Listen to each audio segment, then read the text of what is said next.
from Arkansas's #1 trusted source for weather. This is a new podcast episode alert.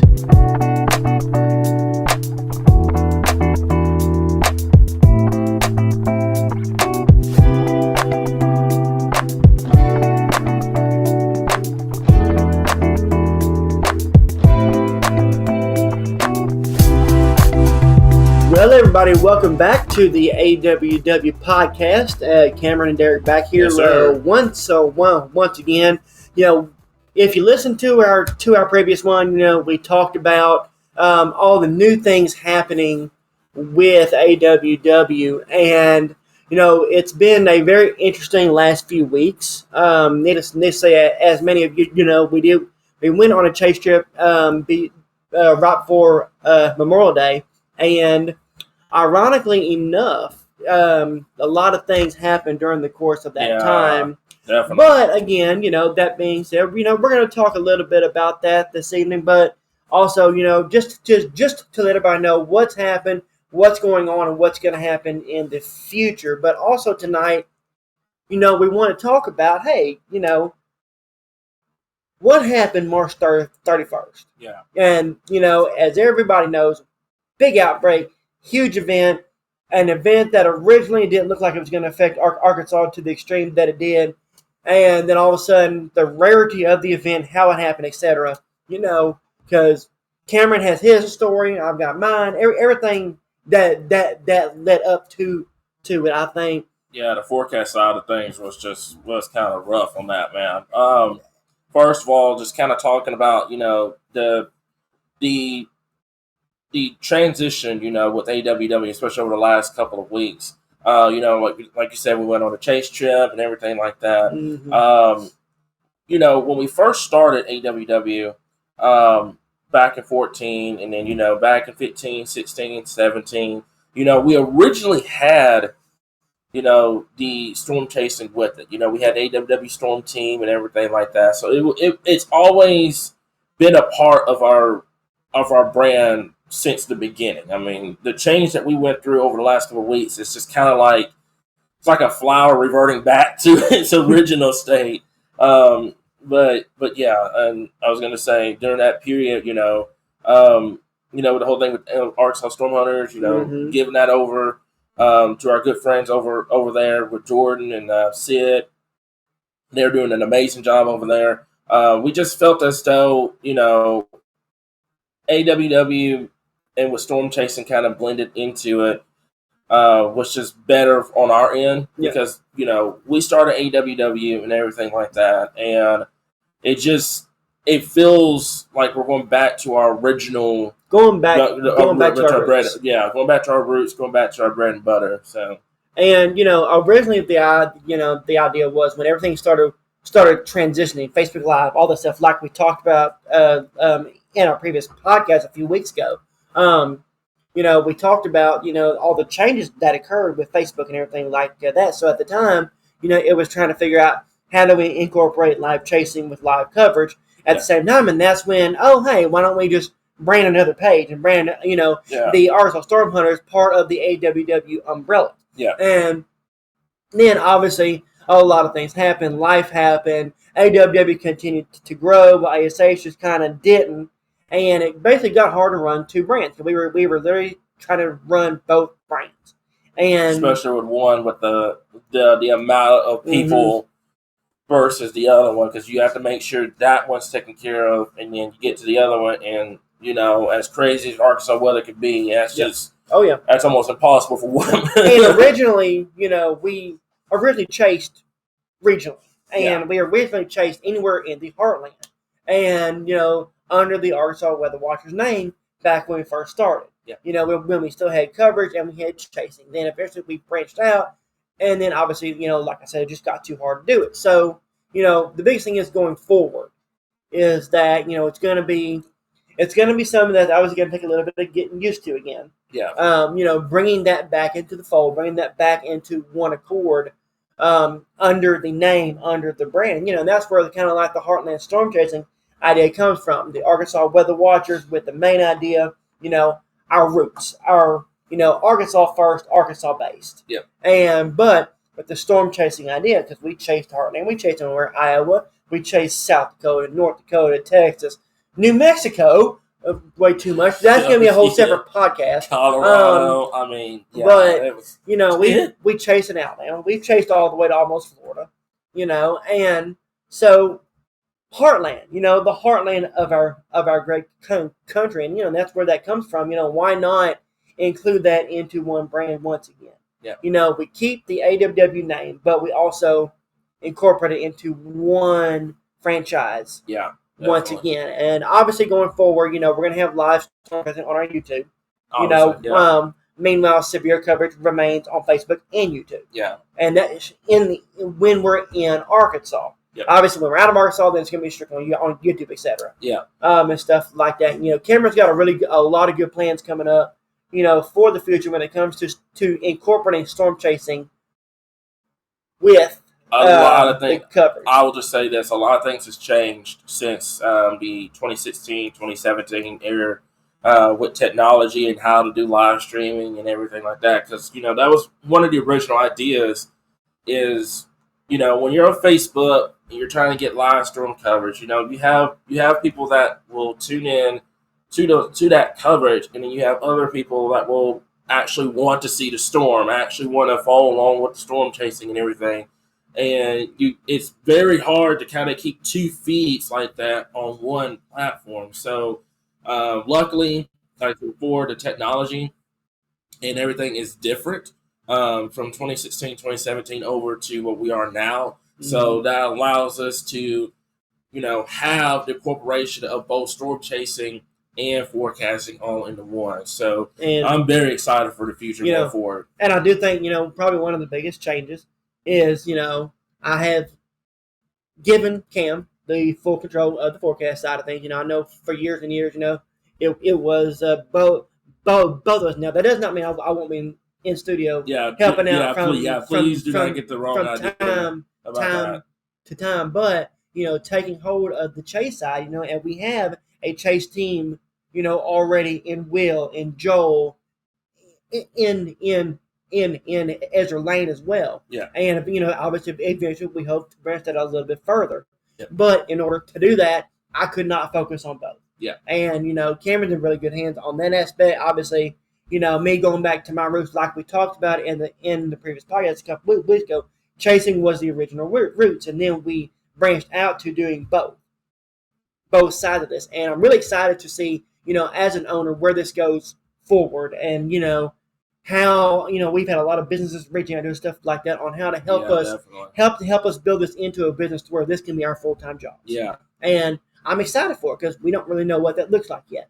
Yep. But I think looking at the future, looking at forecasts and chasing, I think it's going to be a really awesome experience. Yeah. And I was going to say, and a lot of people, when we made the decision of that, I want to kind of make this clear to everybody. You were the first one to bring me on to this page as a forecaster.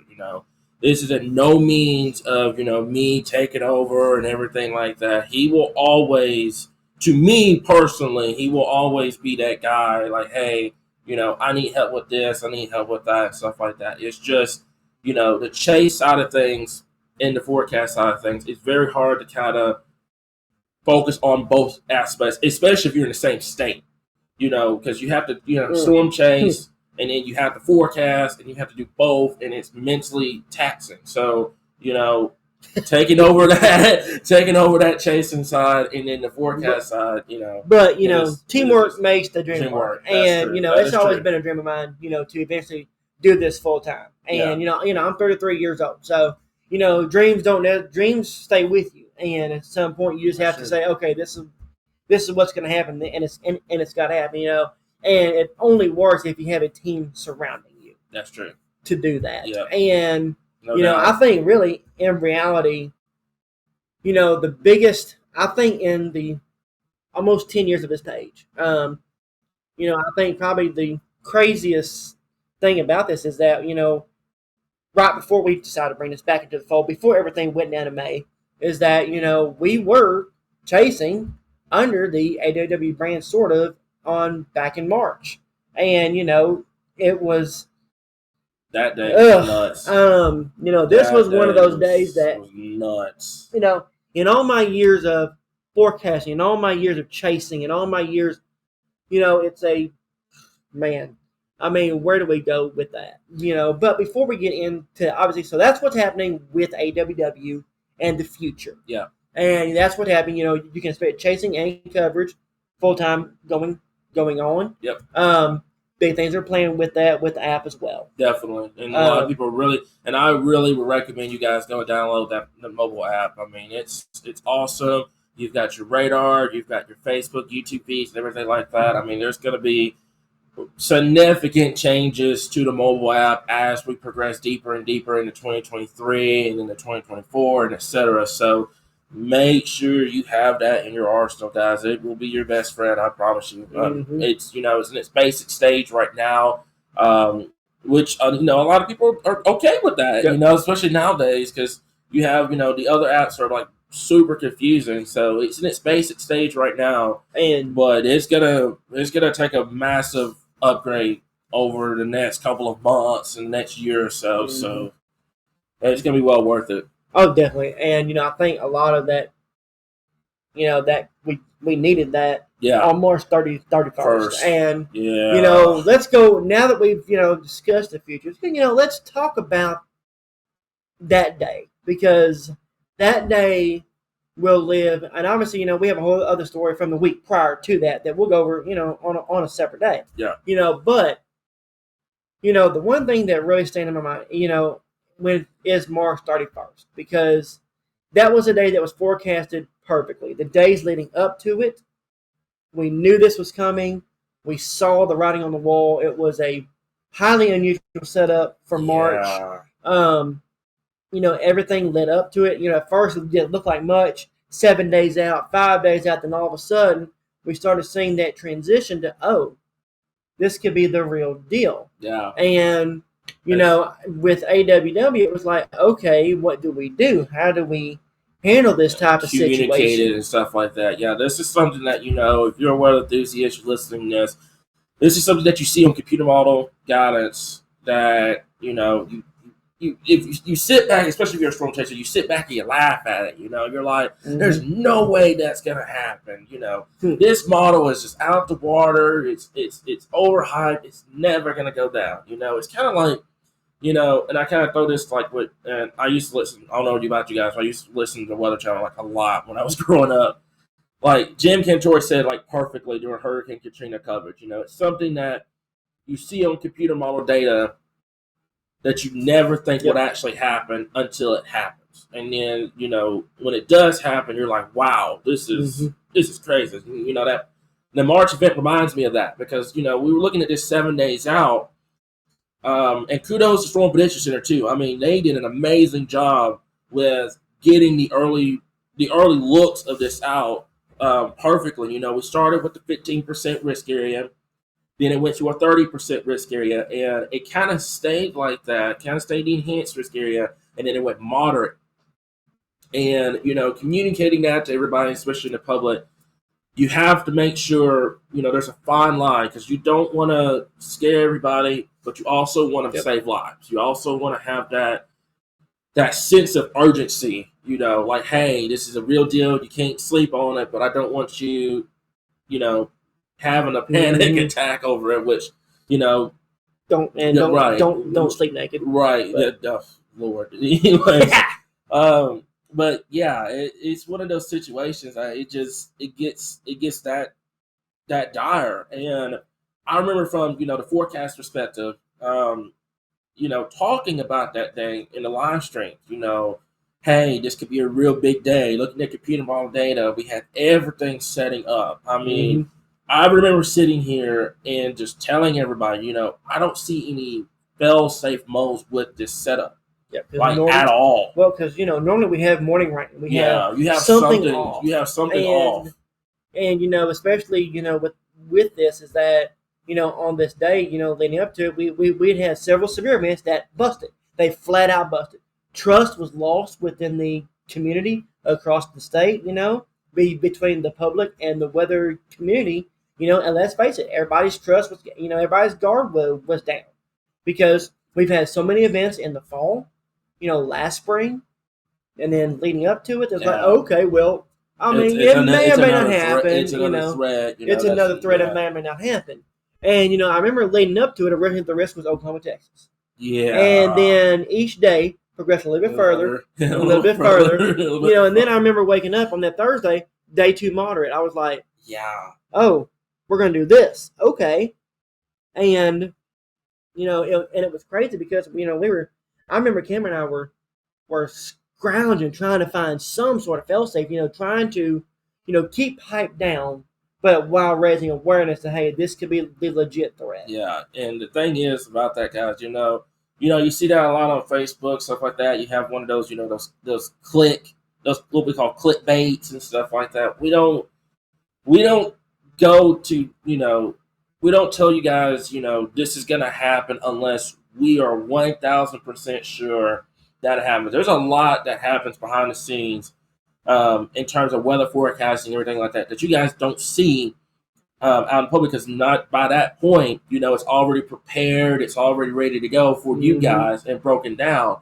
But there's a lot that goes on behind the scenes of breaking everything down, making sure this is the correct information that we're communicating out. And like I said, me and Derek both, we were just sitting here looking at data, and we were like, there's no way. There is absolutely no way. There's got to be something off, either morning rain or an outflow boundary that's just, sitting there, or, something that would prevent this from occurring. And I will tell you this, the day of that event, that morning of, we had the moderate risk. And you get it all the time. And this is not like a spike to anybody to ask or anything like that. You get all the time when there's a moderate, could just be an upgrade. Could there be an upgrade? Could just go even higher than it is right now. And, first time we said 90% of the time it's a no. And this time it was a yes. It was in the morning it was a possibility. Yeah. And I remember because normally in March you have either high shear or high cape. You don't have both at the same time, because typically in the winter months, early spring is when your shear is the highest over our part of the country. Yeah. And when you factor in daytime heating with high surface-based cape, which is storm fuel basically, then you run the recipe for disaster. Couple that with something we don't normally see, a camping inversion too much of the day, then basically when we, as we've talked about several times, that lid over the atmosphere. Yeah. When your temperature gets up to a certain point, you have what's called convective initiation. And when that temperature meets that certain point, those storms start going up. And when they start breaking through that camp is when we have trouble. And this was a day where we had nothing in the morning to stop it. And then lo and behold, 11 a.m. update came out. We have a high risk. My heart dropped when that thing came out. I saw the mesoscale discussion from the Storm Prediction Center, and I know a lot of people that are listening in were probably following my live stream that morning. I saw that, and I mean, boy, my heart just tanked. I was screaming. Get out. I was like, holy cow, we actually are going to do this. And, this is, we weren't around for the April 2014 high risk that day. We've had a couple of close calls here in Arkansas over the last couple of years, but this is the legitimate first high risk that we've covered with Arkansas Weather Watchers since it's been born. We weren't around when April 2014 happened. Or we weren't around, where, the 2011 event happened, where we had that high risk in Southwest Arkansas. This was a legitimate high risk, in Eastern Arkansas. I saw that mesoscale discussion go out. I saw one go out for Iowa first, and I was like, okay, they're going to put one up there, and they're going to leave us a moderate down here. Then I saw the next discussion, and I had to stop for a second. I was like, are you kidding me? Are we actually doing this? And then the ding happened, and we had 30% tornado risk, and I had to communicate. And I mean, this was a day because I was scrambling to get off work to try to, make sure to make myself available to chase. And and it was a crazy day, and leading up to it, we saw the storms forming. And obviously I took off. This is really my first big time solo chase I've had in a long time. Yeah. And the crazy thing about this event is that leading up to it, the watch went out. It was a If I remember right, it was It it was was a a PDS. PDS It was watch, PDS watch for which, almost the entire state. and my heart sank, and I'm like, "There's no way we're about to do this." And all of a sudden, one storm goes up, then another. But the problem is they were all separated, and they were Parameter spaced spacing, out yeah, enough. your parameter Was spacing was nuts. That day. And normally in Arkansas, you don't get daytime events. Yeah, You very seldom you get a daytime event in this state because normally you have morning rain, something to prevent it. You had nothing. It was sun. It was sunny leading up to this event. And when I walked outside and saw sunshine first thing, I was like, "Yep, okay, this is gonna be a rough day." yeah. Little did I know, and this morning, and then this is when when we talk about the forecast stuff and how accurate it was. Cameron and I, we coincided with okay, we're gonna go here. I'm gonna go here. You're gonna be doing this, etc. And I remember it well. Is that because my first thought was drive to the eastern side of the city because I thought, okay, for certain, it looked like on data most of western half the state was going to be somewhat capped off. Just Everything enough. was going to be just east enough. of the metro. So chasing perspective, one, you don't want to be in a major populated area. If stuff does go down, two, you want to be east and let it come to you on a day like this when storm moving 40 to 50 miles an hour.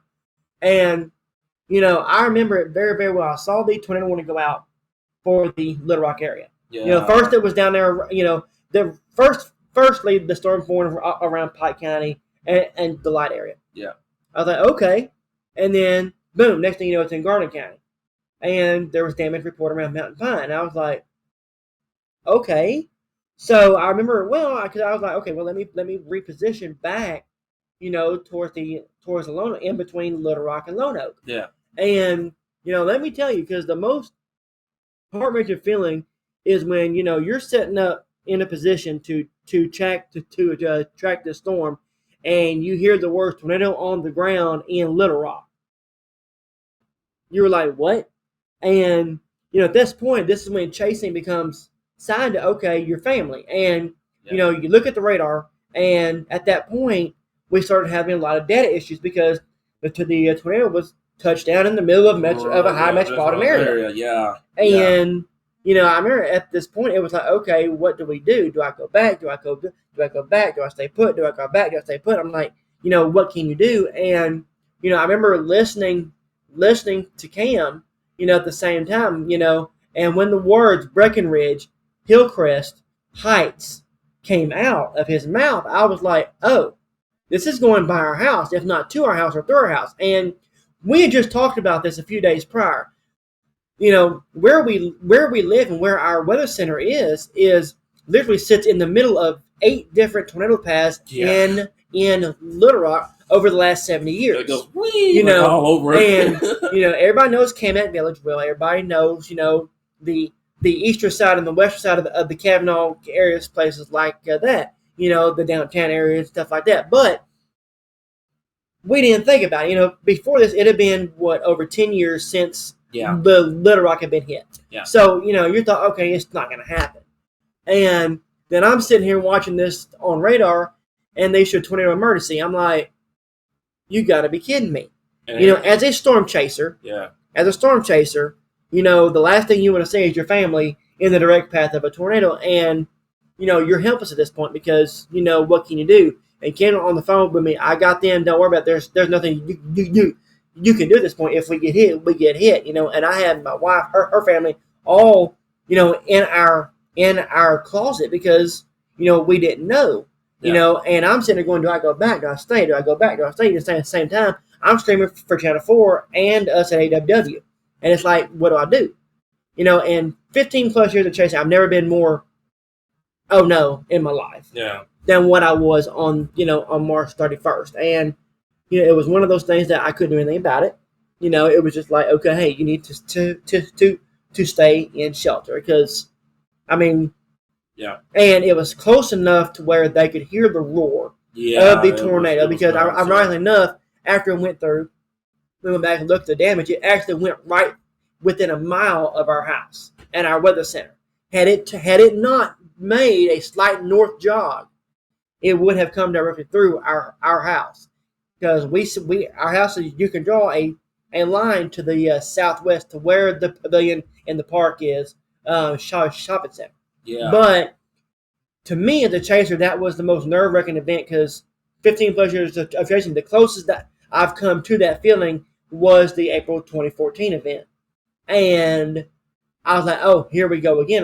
This time, instead of being Mayflower, Bologna, it was in the most highly populated part of town. And it was a worst-case scenario for our city. Yeah. And so, again, when I saw it crossing the river, I was like, okay, no big deal. It's time to put into action to keep other people safe. Yep. And so I remember traveling up. And I remember calling you. And giving you that reassurance because it's like when you're chasing and you have it go through your house, your first instinct is like I gotta go back. And I remember telling you, I was like, look, if something happens here, you got to keep it going. You got to keep the ball going. And the problem with that was where you were, tornadoes going through Little Rock. If you would have went west, you would have put yourself in harm's way. Yep. I had, we had everything covered and everything like that. Everything was protected here, so we were good. And where the house is and the weather center is, it's pretty sturdy. Compared, obviously, it's not EF5 tornado proof or anything like that, but they were in a safe place, and that's why I was telling you, don't go west because the tornado's coming your way.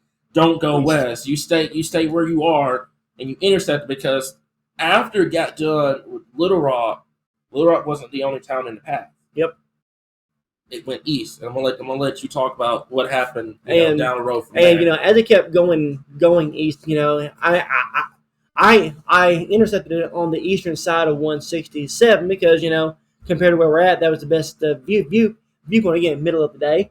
And I remember coming up the highway that runs adjacent. I'm trying to remember. I think it's either 89 or 161 something.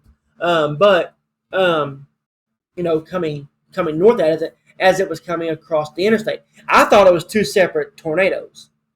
And come to find out, after the damage survey, it was one tornado. It just hadn't fully condensed. Yeah. Because it had crossed the river, lost its condensation, but it was just a swirling debris ball. It was still going, yeah. And then it recondensed again and formed a huge tornado. Many of you have seen partial of the video, in our story stuff on AWW, but I remember chasing this thing, and it crossed right in front of the car where damage occurred, to the south of Cabot, where we had to go do search and rescue because of everything that happened. And obviously this wasn't the only tornado of the day, but this is. And again, once I left Cabot, where did I go? I went east. I didn't get a chance to make it up to Wynn, but I got the Wynn tornado when it was in Desark before it just went ballistic and went into Wynn. Because sometimes in chasing you do make let me drop south because this storm's done. So I dropped south. I thought this storm's done, and little did I know when I dropped south, you had a massive tornado that was getting ready to move through the town of Wynn at the time. Yeah, and I do believe, if I'm correct, that the Little Rock storm, where Wynn was, I do believe Wynn was in that high risk. Yes. I do believe it was in high risk that time. So, it just, that tells you how the environment was that day, man. Mm-hmm. There was a reason why there was a high risk to begin with because the environment it was headed into, I saw pictures of it, and boy, it went, absolutely just ballistic. Mm-hmm. Tornado genesis to its max. Yep. With that, it was a monster, guys. Just going back and just seeing the damage. When you do this, when you chase and you forecast, having this happen in your hometown, in your home state, is just surreal. And going back and seeing the damage in Wynn, seeing the damage in Little Rock and Cabot and Jacksonville, north of Little Rock, Sherwood areas, it was really surreal to see, and we raised almost $2,000 to give back to these communities, that needed supplies. Again, awesome shout out to our followers because of what they do in times of need. Yep. And this is when we thought it was going to be a crazy spring in the state, and the forecast was perfectly, but the forecast was a perfect, but from a chasing side of things, it was a little bit nerve wracking, in all my years' experience, just to see this happen, when it did, because you talk about it all the time, you hear these stories all the time, but you never live it. Yeah, And definitely. and a lot of people, it would be a situation where after what we experienced in Rolling Fork, and then what we experienced in the Metro back to back weeks, a lot of people would hang it up and call it done. Yeah. But it And made that drive stronger to keep more people aware, because this is what I look at this. You had 3 lives lost entirely of this event yeah, on March 31st. That is kudos to the community keeping people aware on coverage, plus your storm chasing all in one. yeah, Because eyes on the ground, eyes on the radar, kept people safe safe and in aware. a day where schools were still in session. You had schools in session. Yeah, You had jobs still going on. And, I mean, you had a time where it could have been a whole lot worse. And I think I attribute to schools staying in session in the state I know that was that tough. I think Yeah, saved a lot of lives that day. You look at the areas in the metro. We had, what was it, like 1 mile per hour below EF4 yeah, it was, yeah. that went through yeah, the Breckenridge area, and yeah. then you look at Wynn. Mhm. 2 people's lives were lost, a few injured, but it could have been a whole lot worse. People were in school. People were at their jobs, Yeah. not at home when this happened. Yeah, and the thing is that it's still sad because we still ended up losing Yes. lives. We still, and all that. But I got to give kudos to like I said, the school administrators and for them, because it takes a lot. I mean, a lot of mental patience and restraint, because the first thing you hear tornado, you want to let everybody go. Like you don't want to hold anybody up or anything like that. You want to get home. You want to get home to your kids, get home to your family, and everything. Yep. And that's the first thing they want to do. But the school administrators were like, hey, we gotta keep them here. Now this is the Yep. best place. And a lot of people, whenever you have that going on during that time frame, schools are your best place to be to counter a tornado. Obviously tornado can still hit school and everything like that, but it is much safer to be in a school building than to be out on the road, because had you let everybody go during that period with storm motions 50 to 60 miles per hour, how fast that storm came to Little Rock. I mean, like you said, from Pike County to Garland County to Little Rock within, And then that eastward turn within what? I think 4 hours. About 4 hours. Yeah. Yeah. So, and I was talking about from like Pike County to Little Rock. Oh, yeah. I mean, that was probably 2 hours or less. like 2 hours or less. So you had to get everybody out, everybody off the roads, and you have less than 2 hours with a storm coming at you at about 60 miles per hour. It's a death trap waiting to happen. So a lot of kudos to the school administrators and the ones that held everybody back. And I've heard a lot of stories, about retail businesses and restaurants, holding people in, telling people, hey, don't go out, come in, come back to the back or something like that, get in your safe place and everything like that, because that helps save lives. That helps save lives. At the end of the day, it helps save lives. And anyone's conscience wouldn't allow someone to go out on the road with a tornado coming at you at 60 miles per hour, because you're not going to outrun it. And you're not going to be able to drive away or anything like that. So that's the biggest thing, man. And I remember covering during that period, and I gave it all I had. During that point, from Pike County to Garland to Little Rock. Unfortunately, we did lose Wi-Fi by that point. We now have another way to counter that if we ever have that situation go down like that again. We have a way to counter that and everything like that. But we did lose the Wi-Fi and our power for a period, because obviously the tornado went through a heavily populated area. That was just unavoidable. And took out the towers. And everything. So, the main weather center went down, but our coverage continued. That's the biggest thing. We have different backups. We have backups across the state. So the main, whenever it goes down, we have backups. We have backups that takes over from that. And I just remember that. I mean, it was nuts. Let's talk about it, because, everybody, knows what happened on my, but, what was going through your mind? Because it's like, I mean, you were sitting here doing something, all of a sudden, boom, it all stops. and the power's out, the internet's out, and all of a sudden, guess what? You have a tornado going through the major metropolitan area, and we are Arkansas source for coverage. And all of a sudden, we're having to scramble our forecaster and say, "Hey guys, we need help." And shout out to Dustin and them, and Noah, who's no longer with us, but for stepping in when the time came to. Yeah. Because it was a situation where it was like, okay, what do I do now? Yeah. During that, felt so helpless. During that point, it has a lot of mental fortitude. I'm just going to tell you that.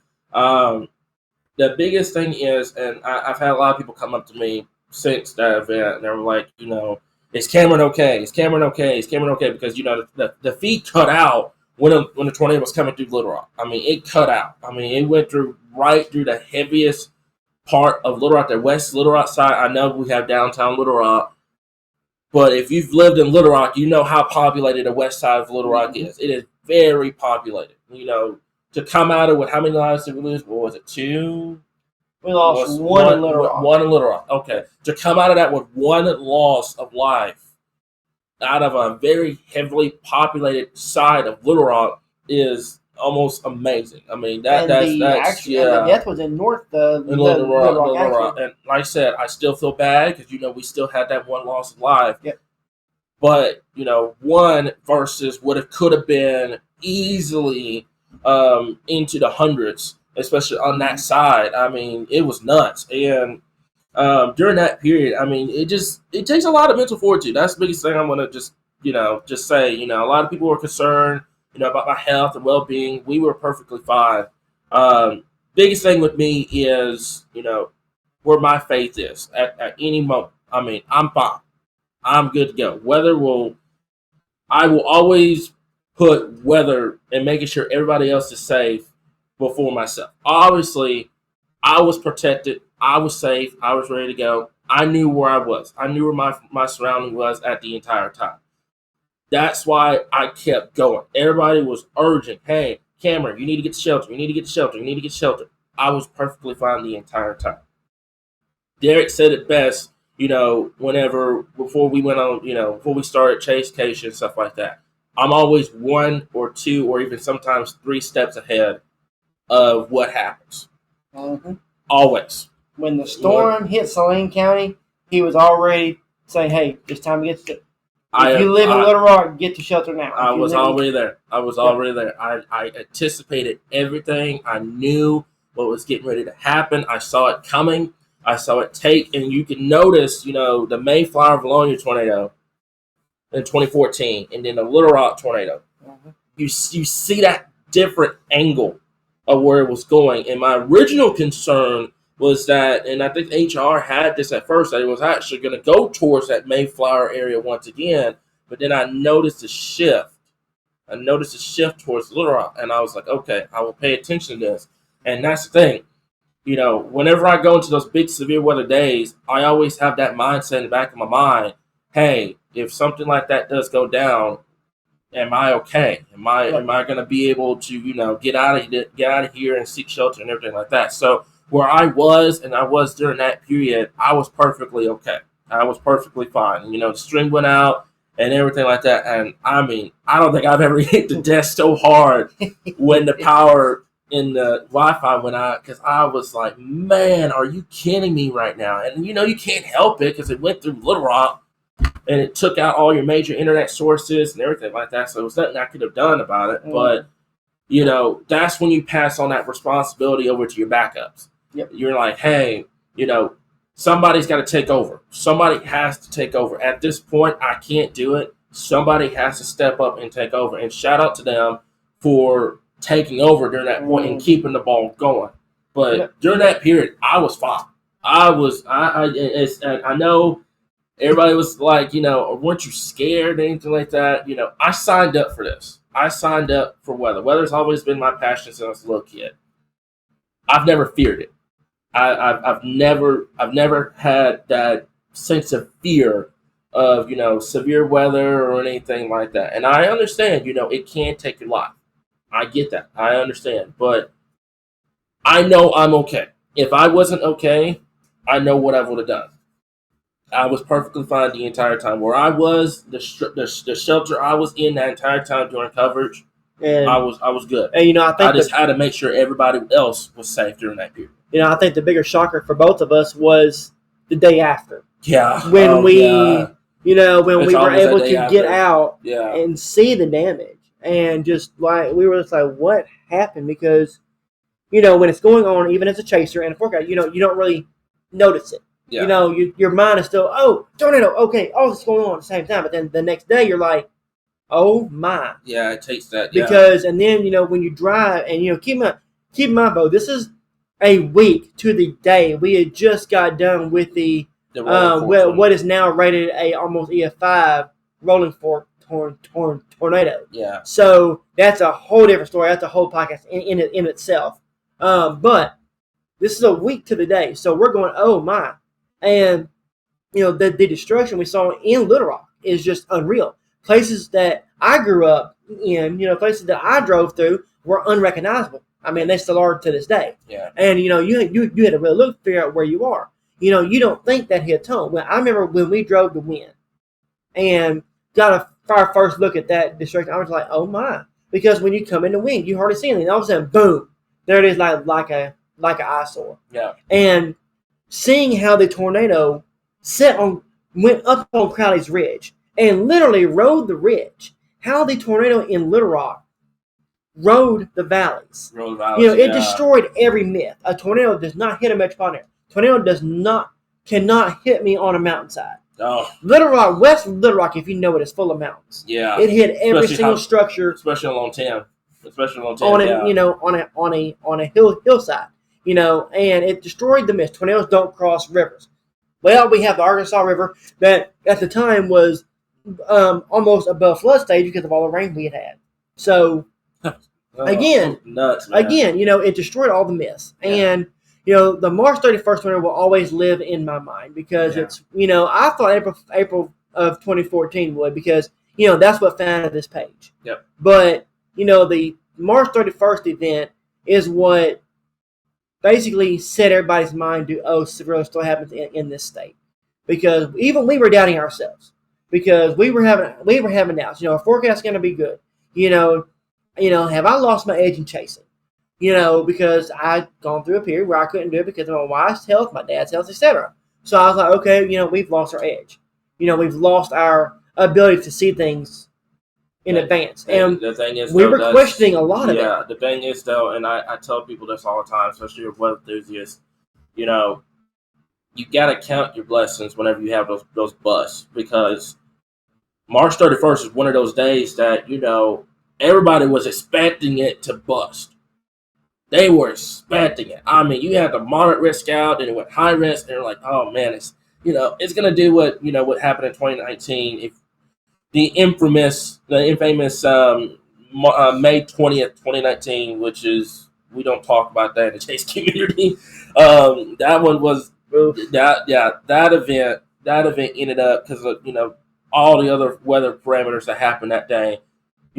We saw here in Arkansas, you were like immediately, after everything that's happened, you're thinking, oh man, this is not going to happen. They're just, they're telling you this and stuff like that. And you got to count your blessings when you deal with those busts, because, all it takes is one. Yep.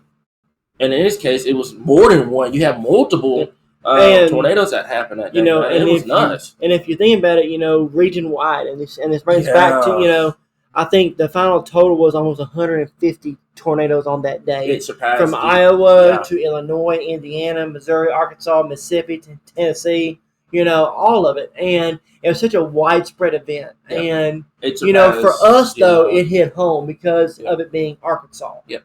Us being Arkansas weather watchers, it hit home because it was the first event for this page that we don't care if we have 500,000 followers, if we have 200,000 followers.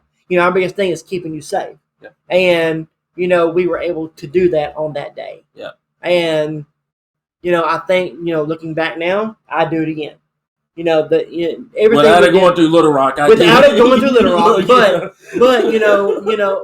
God forbid, and it's going to happen again one day. Little Rock, it happens every 10 years. And, unfortunately, it's just the reality of living in Dixie Alley. Yeah. And yeah, that's just That's and just in general. so it's going to happen again. Yeah, one thing about that event, it actually surpassed the super outbreak in 2011. Yeah. April 27, 2011, that monster outbreak down there in the Southeast, it surpassed that. I mean, boy, what a day. I look at that event. I look at the more events. Yeah. Those help shape severe weather forecasting. I look at the April, event, in 2014, 2011, that helped shape Arkansas forecasting too. Yep. There's so many different things, and chase-wise, forecast-wise, that we did right. On that day, I wish we could go back and take it out of Little Rock and put it in an open field in Southeast Arkansas, away from everything. But yeah, definitely. I mean, the biggest thing now I think is going to be watching the recovery, how Little Rock rebuilds, how North Little Rock, Sherwood, Jacksonville win. Yeah. How do we rebuild? Yeah, and it's going to take years. Yeah, I was going to say that's not going to happen overnight. No, it's going to take years. I mean, there's still houses that are full of debris 2 months later, like nothing ever happened. There's still, you can drive through town and still see it. Yeah. And the biggest thing for me is that, like we talked about with this rebranding, it's going to help, I think, shape our coverage for events like March 31st. Yeah. It's going to help shape our events for events like April of 2014. It's going to help us shape like December 10th. It's, those big events. Those you're going to have minuscule events here and there, but the big events is what's going to help shape our coverage for the future. Definitely. Events like March 31st and stuff like that. But, if you want to see a lot of we do have up on our Patreon, a lot of damaged videos never seen before. Yep. Damaged videos, coverage from that event as well. I think it's going to be really neat for our Patreon supporters as well. But again, man, I mean, loaded. We could go on and on and on about the March 30th first event. The forecasting perspective on it, you'd be sitting here for hours going over on end. But talking about how rare it was, because you don't get those setups every day. I mean, and if you do get those setups, they normally, and I hate saying this, they normally bust, because there's always something that will prevent it from happening. You either have the morning activity or something like that. And I sat down that day before, and I was telling people that I was like, we could get some morning activity. We had a little bit of shower activity, but that capping conversion, when we woke up that morning, man, and I was getting ready to go to the weather center, you were getting ready for work and everything, and I was telling you, we were looking up, it was sunny. And I was like, I remember telling you, I was like, this ain't going to end well. And this is not going to end well at all. Back, looking back on it now, we thought April and May were going to be crazy. And after that event, it went completely dead. Thank the Lord, it went completely dead. Yeah, I don't think Arkansas could have handled it anymore. I mean, we expected a crazy spring, because that was the precursor. Every forecaster, everybody we talked to expected April and May to be rough. It was not, thank God. But you had an event, I believe, like that first after the 31st, right. When you had that monorail, but it didn't do anything. It didn't do anything. And thankfully, because that's the last thing we needed. Because in a state that's known for its tornadoes, we went through a period where we didn't have much of anything, and then you had this big one go through a major metropolitan area, and I hate that it hit Little Rock, because it took the story away from Wynn. And I understand that. We went through Wynn. I mean, but again, like I said, looking back on now, with everything we've done in the last few weeks, I think that's going to really help shape the future going forward with our coverage for events like this. And if you want to talk about forecast stuff like that, we're going to have plenty more podcasts coming up. We're going to be talking about our Rolling Fork event. That's our next podcast coming out. That's going to be a loaded one. Yeah, because I'm gonna tell you this: the Rolling Fork one was it was one of their worst nightmares. but it was Arkansas's best blessing. And because that day could have been like March 31st for Arkansas, but we got blessed. And like I said, we'll have a different podcast going over the forecast breakdown and what happened that day, what kept kind of delayed the inevitable for Arkansas for that event. But But and as always, we love our supporters as well, and then of course, obviously, our Patreons as well. Definitely. So just want to kind of give a quick shout out to Lisa Snow and Brett and Amy Smith and Joseph Ball and Beth and Pam Webb and Tiffany Dyson, and also to Tammy Bigford, and also Jesse Smith and the rest of our Patreon supporters. I mean, this is something that you guys help a long way with our technology building and making sure our Kansas can stay safe and everything like that. So we would recommend everybody, if you can, if you would like to become a Patreon supporter, there's a lot of awesome features. If you do become one, obviously it's not, we're not forcing you to, but if you would like to do that, that'd be awesome. And everything like that. And the future plans we've got for Patreon is going to be absolutely amazing. And also not to forget, our wonderful sponsors in Interstate Wireless and local roofing and construction, Diamond State Diamond State Dent Removal, Crown Y Ranch. Yeah. Just to name a few. They have really helped out with our coverage and chasing. They're going to see that dent repair guy for much longer.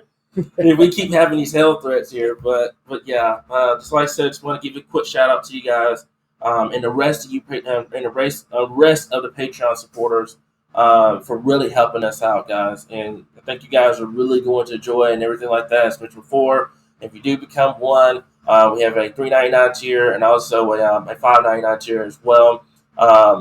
Awesome features and everything like that. And there's also people that just want to donate. They just want to donate as well. So I really do appreciate y'all and really thank y'all for doing that for us. Again, as always, we love our followers. We love our support. Thank you for listening to this, and we will be back again right here on your source for all things Arkansas weather and Heartland Storm Chase.